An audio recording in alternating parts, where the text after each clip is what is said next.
दोस्तों, कास क्लासेज में मैं चंद्रहास एक बार फिर से आप सभी का हार्दिक स्वागत करता हूं।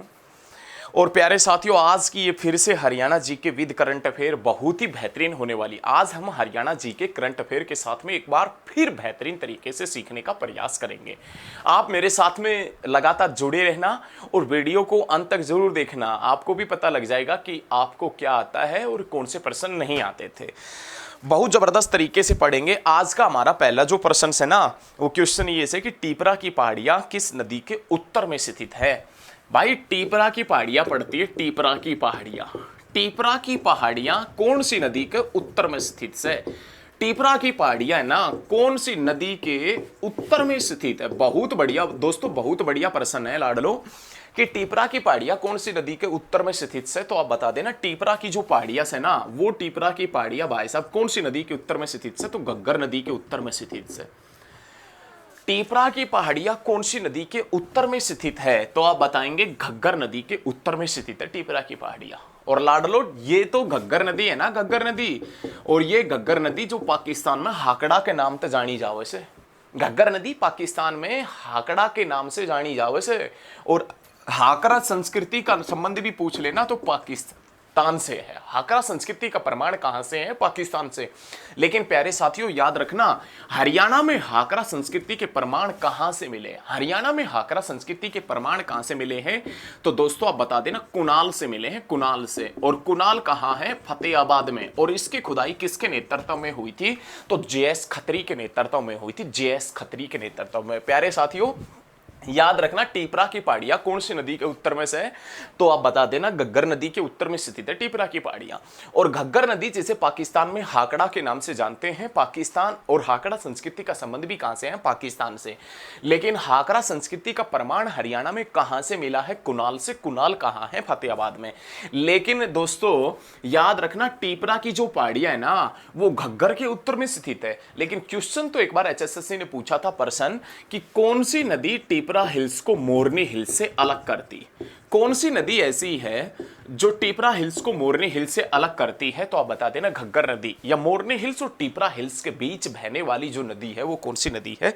घग्गर नदी। चेचक माता के सम्मान में कौन सा मेला लगता है? चेचक माता के सम्मान में हरियाणा के अंदर कौन सा मेला लगता है? चेचक माता के सम्मान में हरियाणा के अंदर कौन सा मेला लगता है? चेचक माता के सम्मान में हरियाणा में कौन सा मेला लगता है? तो मसानी माता का मेला लगता है भाई साहब। कौन सा मेला लगता है? तो दोस्तों आप बता देना, मसानी माता का मेला। चेचक माता के सम्मान में कौन सा मेला लगता है? मसानी माता का। तीज का त्योहार, तीज का त्योहार श्रावण माह में कब मनाया जाता है? तीज का त्योहार, बहुत बढ़िया क्वेश्चन है, एकदम शानदार। ऐसे प्रश्न ही एचएसएससी में आते हैं और ऐसे प्रश्न ही आपकी धुआं उठावा ऐसे ढंग से, ठीक है ना? ध्यान रखियो, तीज का त्योहार, तीज का जो त्योहार है ना, तीज का त्योहार वो श्रावण माह में कब मनाया जाता है? तीज का त्योहार श्रावण माह में कब मनाया जाता है? शुक्ल पक्ष की तृतीया को। शुक्ल पक्ष की तृतीया को, शुक्ल पक्ष की तृतीया को। ध्यान रखना दोस्तों, बहुत शानदार प्रश्न है। तीज का त्योहार श्रावण माह में, तीज का त्योहार श्रावण माह में कब मनाया जाता है? तो शुक्ल पक्ष की तृतीया को। शुक्ल पक्ष की तृतीया को श्रावण में तीज को त्योहार मनायो जावे से। ध्यान रखना, बहुत बढ़िया क्वेश्चन है। दक्षिण एशिया की दूसरी बड़ी रिफाइनरी कहां स्थित है? भाई बहुत शानदार प्रश्न है। दक्षिण एशिया, दक्षिण एशिया महाद्वीप की दूसरी बड़ी रिफाइनरी। अरे दक्षिण एशिया महाद्वीप की दूसरी बड़ी तेल रिफाइनरी, तेल रिफाइनरी कहां स्थित है? तो आप बता देना, लाडलो पानीपत में है। और पानीपत वाली तेल रिफाइनरी कौन सी कंपनी की है? इंडियन ऑयल की है। और पानीपत तेल रिफाइनरी, अरे लाडलो कौन सी कंपनी की है? इंडियन ऑयल की। और कब बनी थी? तो आप बता देना भाई साहब, 1980 में।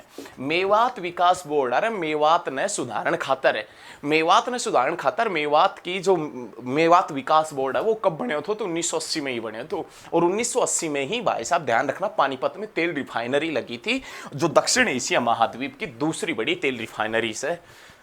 दक्षिण एशिया महाद्वीप की जो दूसरी बड़ी तेल रिफाइनरी है ना, वो कहां है? तो आप बता देना, पानीपत में। किसकी है? इंडियन ऑयल की है। और कब बनी थी? तो दोस्तों आप बता देना, 1980 के अंदर बनी थी, 1980 में।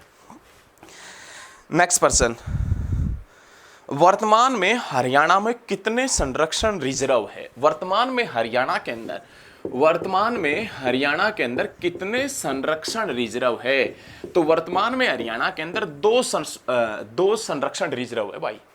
वर्तमान में तारतई नु पूछ ले HSSC वालों कि वर्तमान में हरियाणा में कितने संरक्षण रिजर्व है, तो आप बता देना 2 संरक्षण रिजर्व है। एक तो अपने पास में नाम आवेगो सरस्वती संरक्षण रिजर्व, एक अपने पास में क्वेश्चन आता है भाई साहब सरस्वती संरक्षण रिजर्व जो कैथल और कुरुक्षेत्र की सीमा पर है, लेकिन एक एक के पेयर में पूछे तो आपको कैथल बताना है, ठीक है। और एक अपने पास में जो पड़ता है ना बीरबारा संरक्षण रिजर्व, बीरबारा जो संरक्षण रिजर्व है ना ये, और ये बीरबारा संरक्षण रिजर्व कहां पर पड़ता है? जींद में। ये वर्तमान में लाडलो हरियाणा में 2 संरक्षण रिजर्व है। वर्तमान में हरियाणा में 2 संरक्षण रिजर्व है, जिसमें से एक सरस्वती संरक्षण रिजर्व जो कैथल में, एक बीरबारा संरक्षण रिजर्व जो जींद में। 2 संरक्षण रिजर्व है। सरस्वती संरक्षण रिजर्व कैथल 1988 में बना था और बीरबारा संरक्षण रिजर्व जो जींद के अंदर है। बहुत बढ़िया भाई, बहुत बढ़िया। पंजाब ग्राम पंचायत अधिनियम पहली बार कब पारित हुआ था? अरे बहुत शानदार क्वेश्चन है। पंजाब ग्राम पंचायत अधिनियम, पंजाब ग्राम पंचायत अधिनियम पहली बार कब पारित हुआ था? पंजाब ग्राम पंचायत अधिनियम पहली बार कब पारित हुआ था? तो लाडलो 1952 में। और चौधरी देवीलाल पहली बार पंजाब विधानसभा से विधायक कब चुनकर आए थे? तो 1952 में आए थे। चौधरी देवीलाल पहली बार पंजाब विधानसभा से विधायक कब बना था? तो आप बता देना 1952 में बना था। और ध्यान रखना पंजाब ग्राम पंचायत अधिनियम पहली बार कब पारित हुआ था दोस्तों? तो 1952 में। चौधरी देवीलाल पहली बार पंजाब विधानसभा से विधायक कब चुन के आया था? तो आप बता देना भाई साहब 1952 में आया था। कौन सा नृत्य रबी की फसल बोने का संकेत करता? अरे बहुत बढ़िया क्वेश्चन ये है कि रबी की फसल जो अक्टूबर नवंबर में बोई जाती है और मार्च अप्रैल में काट ली जाती है। रबी की फसल में विशेष रूप से हरियाणा में नाम आता है गेहूं और सरसों का, विशेष रूप से। और भी फसलें हैं जैसे भाई साहब चना भी है। लेकिन ध्यान रखना, अरे ध्यान रखना छोरो कि भाई साहब क्वेश्चन ये है कि कौन सा नृत्य रबी की फसल बोने का संकेत करता है? तो भाई साहब कौन सा नृत्य ऐसा है जो रबी की फसल, कौन सा नृत्य ऐसा है जो रबी की फसल बोने का संकेत करता है? रबी की फसल बोने का संकेत करता है, तो आप बता देना लूर नृत्य। कौन सा नृत्य ऐसा है जो रबी की फसल बोने का, कौन सा नृत्य ऐसा है जो रबी की फसल बोने का संकेत करता है? तो दोस्तों आप बता देना लूर नृत्य है। लूर नृत्य जो रबी की फसल बोने का संकेत करता है, लूर नृत्य। बहुत बढ़िया, अरे बहुत बढ़िया, बहुत बढ़िया। और अब इससे भी जबरदस्त क्वेश्चन, आप मेरे साथ में बने रहना, बहुत ही जबरदस्त प्रश्न है हरियाणा जीके का। कैथल के फरल गांव में फल्गु का मेला कब मनाया जाता? अरे वाह भाई वाह। कैथल का एक फरल गांव है, वहां पर एग्जामिनर ने आपसे बता दिया कि फल्गु का मेला लगता है, लेकिन आ रहा है लाग गए कब से वो मेलो? भाई साहब कैथल के फरल गांव में मेला लगता है फल्गु का। कैथल के फरल गांव में मेला लगता है फल्गु का मेला। नहीं दिख रहा होगा, कोई बात नहीं, अच्छे से लिख देते हैं, क्या बात है, अपने ही बच्चे हो। कैथल के फरल गांव में एक मेला लगता है फल्गु का मेला, लेकिन यो फल्गु को मेलो लाग गए कब से?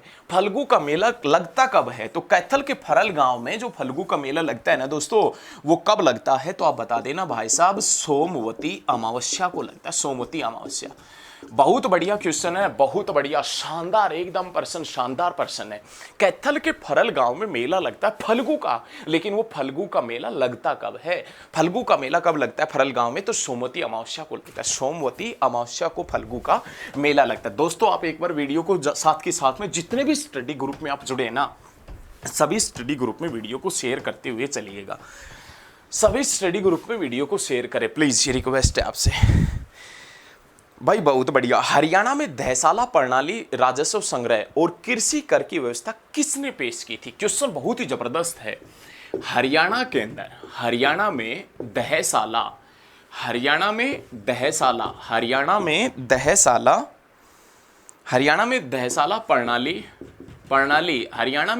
प्रणाली, राजस्व संग्रह और कृषि कर प्रणाली और कृषि कर की व्यवस्था किसने पेश की थी? कृषि कर की जो व्यवस्था है ना, वो किसने पेश की थी? क्वेश्चन समझे एक बार, क्वेश्चन को समझने की कोशिश करें लाडलो। एक बार क्वेश्चन क्या है? हरियाणा के अंदर, हरियाणा में दहसाला प्रणाली, हरियाणा में दयसाला प्रणाली, राजस्व संग्रह और कृषि कर की व्यवस्था किसने पेश की थी? कृषि कर की व्यवस्था, कृषि टैक्स की व्यवस्था किसने पेश की थी? तो आप बता देना भाई साहब, राजा टोडरमल ने। अरे राजा टोडरमल ने पेश की थी, राजा टोडरमल ने। और यो राजा टोडरमल भाई किसके दरबार में था? तो आप बता देना, अकबर के दरबार में था।